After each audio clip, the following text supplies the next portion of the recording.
Dominance is a scary idea.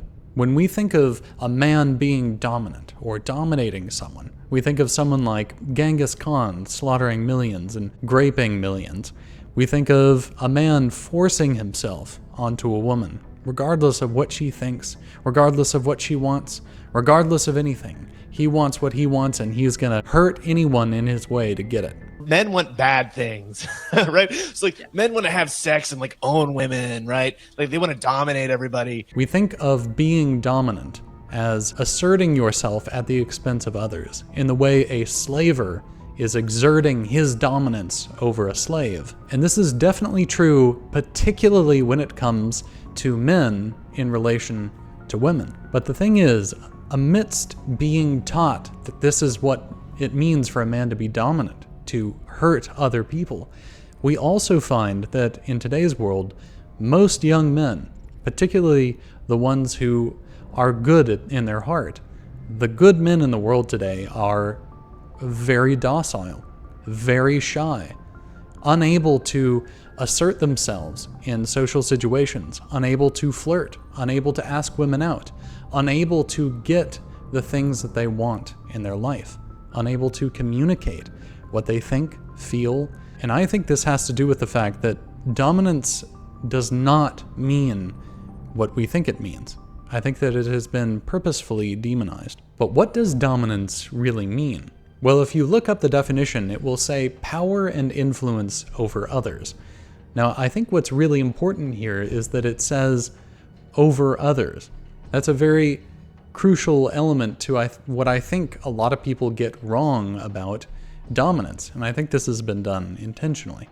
But when we think of dominance, we think of a man asserting himself at the expense of others. He's asserting his will over others, a slaver enslaving other men, or a man taking a woman whether she wants it or not. But I think what has been done here is that the idea of dominance has been focused on a particular form in which dominance can manifest, not necessarily all forms of dominance. Because if we take a step back and really look at that, what is really happening here?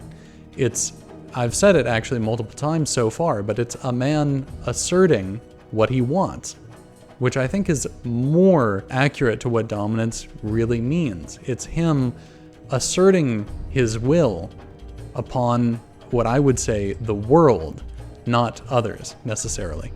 Because if you think about it, mankind has dominated nature throughout the thousands of years. Humans have been changing man's environment, building homes, building bridges, grand civilizations, creating a different world for us to inhabit. That's not necessarily dominating other people.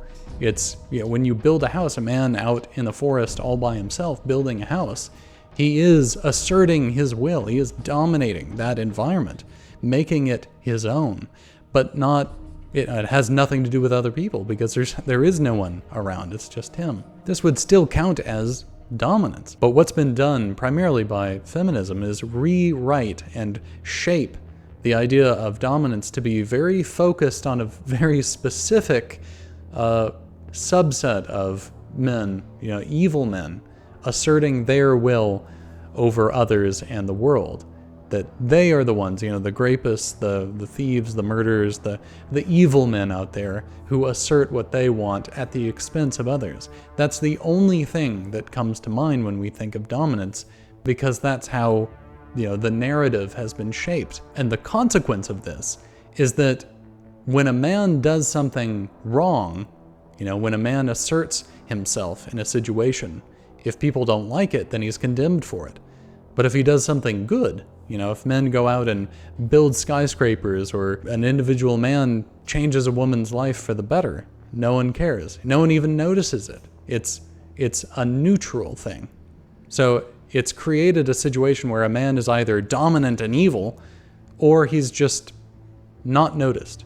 He's not condemned. But I think dominance, properly understood, should be seen as a good thing. Because if you think of it, if a man wants the good, if a man has a strong sense of justice, who wants the best for those around him and for himself, him asserting his will isn't simply not evil. It's actually good. If he wants to bring goodness into the world, him exerting that will, that desire to bring goodness into the world, is actually a really good thing. And because the idea of dominance has been entirely focused on evil men doing evil things, this idea of men bringing goodness into the world, it's not really even a concept anymore. It's never acknowledged, it's never recognized, and because of it, I think that leads to loads of good men feeling unable to act, unable to move forward, unable to do anything. Because all that does exist. You either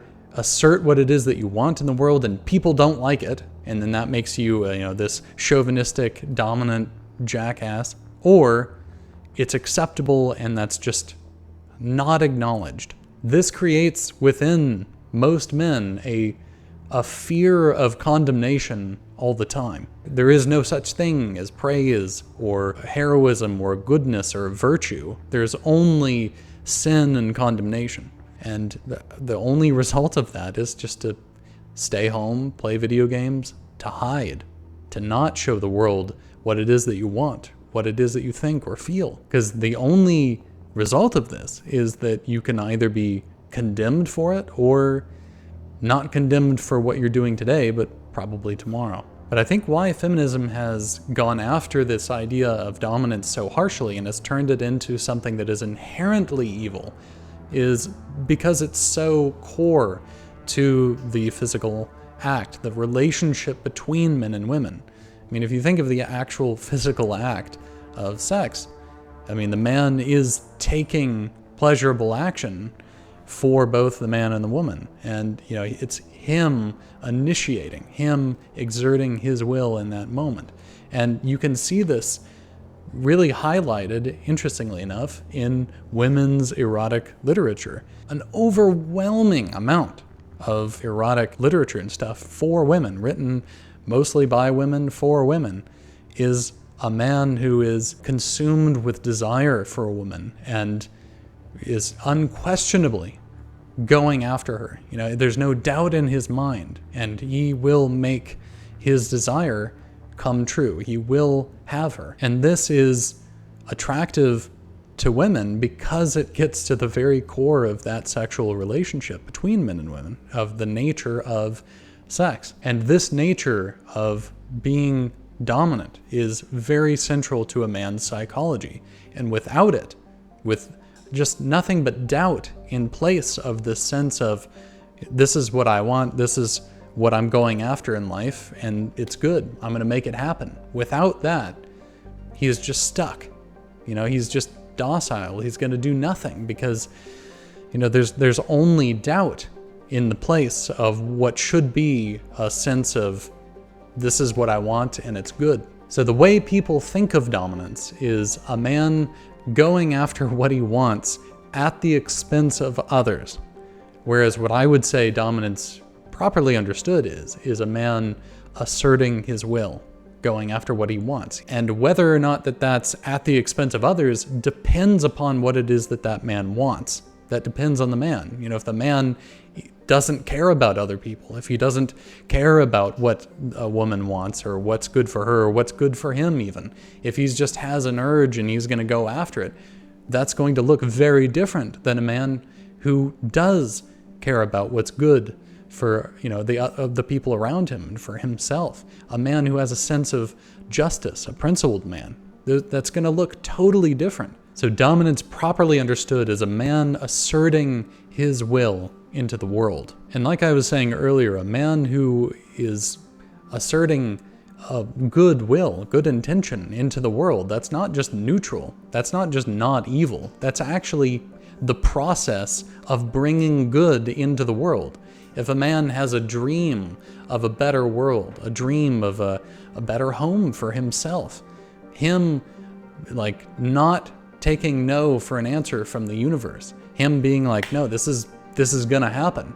That's actually really good. That's a very praiseworthy quality to have in a man, that determination to make his will be real. And the fact that this idea has been basically totally erased in the modern world, this idea of a man exerting his will as being potentially a really good thing, I think is really a huge part of why so many men are so stagnant in life. They don't have this drive, that fire. Maybe a fun metaphor for dominance is like a knight wielding a sword. You know, it's the man asserting his will and dominating his sphere of influence, asserting what he wants when he wants it. But whether this is good or bad is determined by the wielder. You can either use that sword to hurt or protect. Now, one of the reasons why I recommend older art so often on my channel is because you get this vision of what a healthy, dominant man looks like in these older films primarily, but as well as older paintings. You see these men who have no hesitation, no doubt. You know, they know what it is that's good and what's right, and they act to make it real, to make it happen.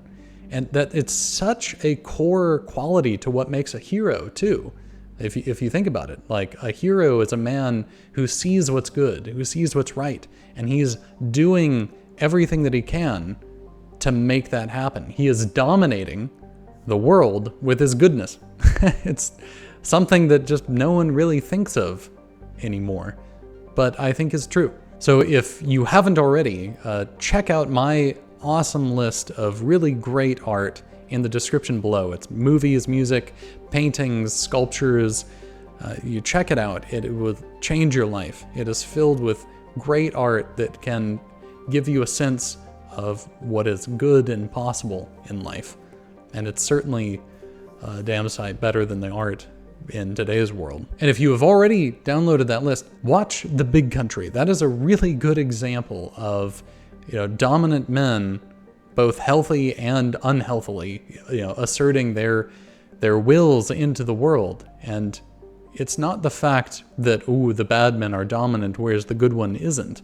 It's that the good man asserting his will is doing it in a very different way and is going after very different things. And that is what's important. It's not the fact that he is asserting himself. So you have really good examples of the positives as well as the negatives in that movie.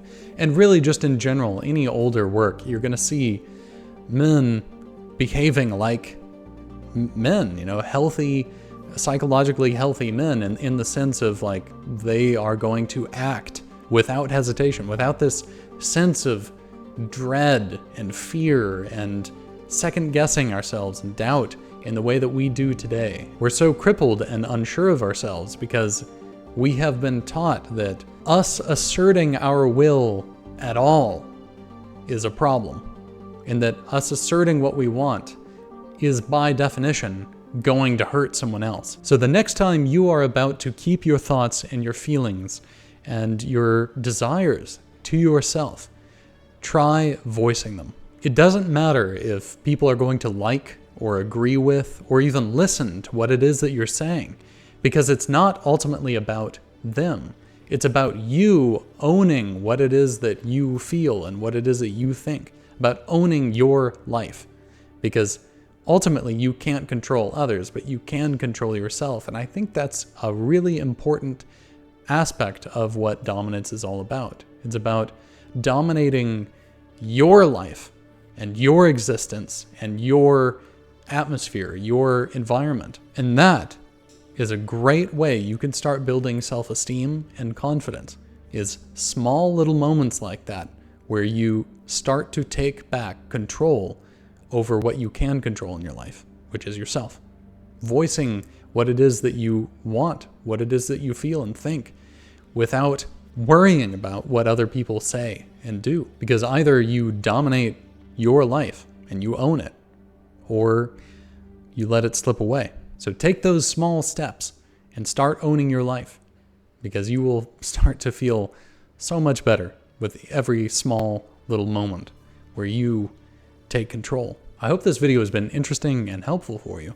And also, someone left a comment saying that my content has been rather a bit negative recently. And so I wanted to make this one a little bit more focused on something constructive, something more positive. And if I have achieved this, please let me know in the comments below. I'm curious to see what people think is and isn't helpful or positive or negative or whatever. So let me know what it is that you think in the comments below if you have any thoughts on this perspective. And I hope to see you next time. Thanks so much for watching.